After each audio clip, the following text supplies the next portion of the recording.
Hi friends, నమస్తే. Welcome to honours kitchen. ఈరోజు prawns curry తయారీ విధానం. ప్రాన్స్ కర్రీ తయారు చేసుకోవడానికి ముందుగా నేను ఇక్కడ 1 కిలో అండి ఈ ప్రాన్స్ అనేది బయట ఇవన్నీ కూడా క్లీన్ చేసి తీసుకొచ్చేసారు. మనం మళ్ళీ క్లీన్ చేసుకోవాలండి. ఈ విధంగా బ్లాక్గా ఉంటుంది. అవన్నీ కూడా సపరేట్ చేసేసిన వెంటనే కూడా మళ్ళీ సాల్ట్ వాటర్తో ఇవన్నీ కూడా వాటర్ పోసేసుకొని ఇప్పుడేనండి ఒక్కొక్కసారి మనకి మార్కెట్లో క్లీన్ చేయరు. క్లీన్ చేయనప్పుడు మనం తీసుకొచ్చి అవి ఈజీగా క్లీన్ చేసుకోవచ్చు. అవి ఎలా క్లీన్ చేయాలనేది కూడా నేను షార్ట్లో పెట్టాను, కావాలంటే ఒకసారి ఓపెన్ చేయండి. ఇక్కడ కొద్దిగా పొడి మసాలా తయారు చేసుకున్నామండి. దీంట్లో వేసుకోవడానికి 1 టేబుల్ స్పూను గసగసాలు, 4 జీడిపప్పులు, కొద్దిగా ఎండు కొబ్బరి. మీకు పచ్చి కొబ్బరి ఉంటే పచ్చి కొబ్బరి కూడా తీసుకోవచ్చండి ఈ ప్లేస్లో. ఈ 3 కూడా మామూలుగా ఫస్ట్ అనేది వాటర్ ఏమి యాడ్ చేయకుండా ఇవి మొత్తం కూడా పౌడర్గా చేసేసుకొని తర్వాత వాటర్ యాడ్ చేసేసుకొని కొద్దిగా పేస్ట్గా చేసేసుకొని పక్కన పెట్టేసుకోండి. వాటర్ అనేది ఫస్ట్గానే యాడ్ చేశారనుకోండి గసగసాలు అనేది నలగవు. ప్యాన్లో 2 టేబుల్ స్పూన్ ఆయిల్ యాడ్ చేస్తున్నానండి. ఇక్కడ ఆయిల్ బాగా కాయిపోయింది. కాయిపోయిన వెంటనే కూడా నేను ఒక 1/2 టేబుల్ స్పూన్ పసుపు యాడ్ చేస్తున్నాను. ఒక 1/2 టేబుల్ స్పూన్ దీంట్లో సాల్ట్ యాడ్ చేస్తున్నాను. క్లీన్ చేసుకున్న ప్రాన్స్ అన్ని కూడా దీంట్లో వేసేసుకోవాలి. ఇలాగా ప్రాన్స్ వేయించుకోవడం వల్ల 4 రోజుల తర్వాత కూడా మనం కర్రీ తయారు చేసుకున్నాం అనుకోండి, ముక్క అనేది ఫ్రెష్గా ఉంటుంది ప్రాన్స్.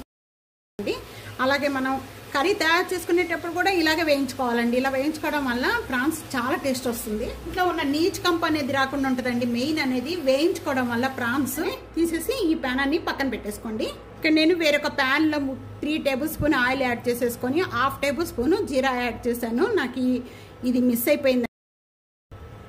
ఇక్కడ ఆయిల్ బాగా కాగిపోయిన వెంటనే కూడా 3 యాలకులు, కొద్దిగా దాల్చిన చెక్క, 4 లవంగాలు, 2 పచ్చిమిర్చి, ఒక 2 ఆనియన్స్ ఎక్కువ వేసుకున్నారంటే తీపి వచ్చేస్తుందండి. పచ్చి స్మెల్ పోయేంత వరకు కూడా బాగా వేయించుకోవాలి. చేసేస్తున్నానండి, తొందరగా ఉల్లిపాయ వేగిపోతుంది. 1 tablespoon ginger garlic paste add చేస్తున్నాను. ఒక 1/2 టేబుల్ స్పూన్ పసుపు, 2 tablespoon red chilli powder, కారం యాడ్ చేస్తున్నాను 2 tablespoon, 1 tablespoon dhania powder, ఒక 1/2 టేబుల్ స్పూన్ జీరా పౌడర్ అండి. ఇది కూడా రోస్ట్ చేసిన జీరా పౌడర్ అండి. ఒకసారి బాగా కలిపేసుకుందాము. మన గసగసాల పేస్ట్ అంతా ఇప్పుడు యాడ్ చేసుకోవాలి. ఇక వాటర్ యాడ్ చేసేసి దీంట్లో పోసేస్తున్నానండి. చిక్కపడేంత వరకు కూడా ఒక 2 మినిట్స్ మూత పెట్టి మగ్గించేసుకోవాలి. ఇప్పుడు మూత ఓపెన్ చేద్దాం. పోలండి, ఇక్కడ నేను ఒక 1/2 గ్లాస్ వాటర్ యాడ్ చేస్తున్నాను.